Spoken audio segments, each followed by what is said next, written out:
Hey guys, what's up? It's Hector. Thank you so much for being here. Now, before we get into today's video, I wanna thank each and every one of you guys who wrote me lovely messages on Twitter the other day. You made me feel so loved and happy. I appreciate your support. I love you all so much. And I also want to give a shout out to my two amazing friends, Brit and Angel. I know that these two started all of this, so I'll leave their channels down below. They make amazing videos. Thank you again. You made me feel really happy. I'm so glad I met you, and thank you for being my friends. Now, in today's video, we are renovating Greek Cabana in Willow Creek. It's one of the base game houses. I'm pretty sure it's a starter home, so you can move in when you start a new game. So, which means that it probably costs lower than 20,000 simoleons, but after I'm done with it, it costs more than 50, I believe. But it's not a starter home anymore. I have a family in my mind while building it. So while I was building this house, I had in mind two moms and a girl toddler living here. So I feel like both of the moms or one of the moms is very are very into plants, so I added a lot of plants throughout the build. And as far as the interior style of this house, I tried to go for, I want to say, boho style. I don't know if I'm correct here. I'm always afraid to give my houses a specific interior and exterior designs, because I'm afraid that there are gonna be people that, you know, actually know, are familiar with either working or are familiar in that field. So I apologize if I'm completely wrong and this does not look like a boho style. I always search on Pinterest the different styles, and when I searched boho, I saw a couple of pictures, boho living rooms, and they all had a lot of wood, lots of plants, some you know, more lighter colors. They did have some of them were very colorful. I noticed that the walls in some of them had just plain white walls, and some of them had colorful walls, very light colors like baby blue, baby pink. So I went for both. Some walls I kept white, some of them I made some of them with a peachy color, some of them blue, some of them green.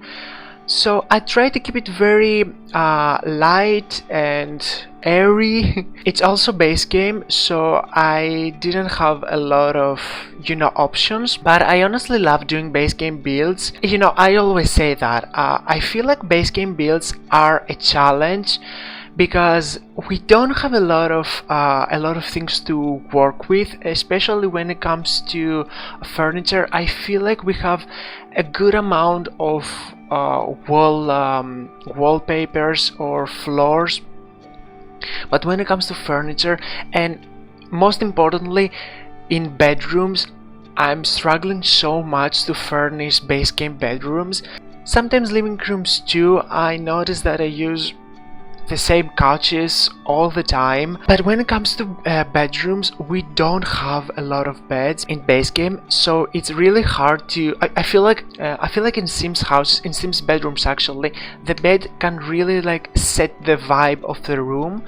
So when we literally have, I don't remember how many, but we have a few beds, and some of them look, I'm not gonna lie, they look kind of bad. We have definitely gotten some really nice beds with way nicer textures in the latest packs, but I tried my best. I think it turned out really well. One more thing about the base game furniture, every time I notice that we don't have a lot of chairs, which is weird because I'm pretty sure in every pack we get a lot of chairs, a lot of dining chairs. Actually, yeah, I didn't make that clear. I was talking about dining room chairs. So I do a lot of base game builds, and every time I'm trying to go for something different and not repeat myself every time. So in this house, because it's a really small one, I had a lot of fun decorating it. I enjoy decorating smaller houses than bigger ones. I mean, yeah, don't get me wrong, I love a good old mansion from time to time, but for the most part I prefer smaller houses, just like this one, which it's not like tiny, but it's nice.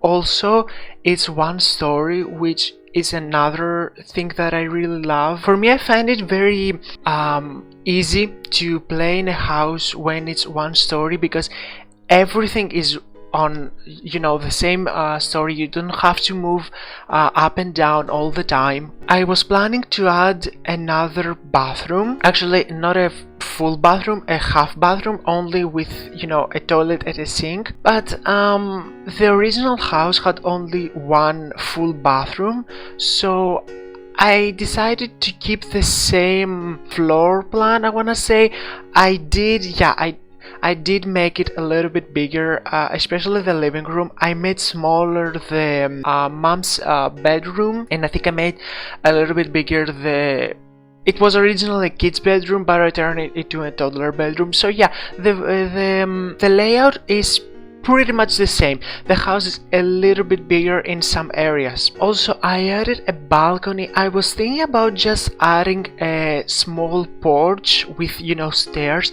There is no space for a backyard. The lot is very small, and also there is no space for a side yard as well. So I thought that balcony instead of a porch would be better in this situation. However, my favorite room in this house is probably the kitchen. I really love how it turns out. I tried to add a lot of clutter in this kitchen, and in general, throughout the build, I tried to add a lot of clutter to make it look more lived in. Something that I didn't do, however, is add debug objects. I usually add a lot of them, and I was planning to, but while editing I realized that I forgot to add debug objects, but it's okay. I'll try to remember and add them in my next build. To be honest, some debug objects are really nice. They make every house look more lived in, because they include objects that you just, you know, you find in the game while you're playing and not in build mode, if that makes sense. For example, one thing that I use all the time is the remote control for the TV. I usually have this on every coffee table that I include in my houses. Also, I added a chess table in the front porch. I always forget about this object. I don't know why. Same thing goes with an easel, although in my latest builds, if you've noticed, I try to remember and add an easel or add activities in general. I do that all the time. When I'm doing base case builds, I always forget to add activities in my builds, like, you know, an easel or a chess table. What else? Well, you know, the thing is, a lot of the base game activities, or, you know, the objects that provide, you know, activities in the base game are like huge. I mean, don't get me started on the telescope. I don't understand why we don't have a smaller telescope. We really need to get one. So I think I'm gonna go now. I'll leave you enjoy the rest of the video. I have also included some screenshots at the end. And yeah, thank you so much for watching. Don't forget to like this video, leave me a comment, and subscribe to the channel. And I'll see you all in my next one. Bye guys.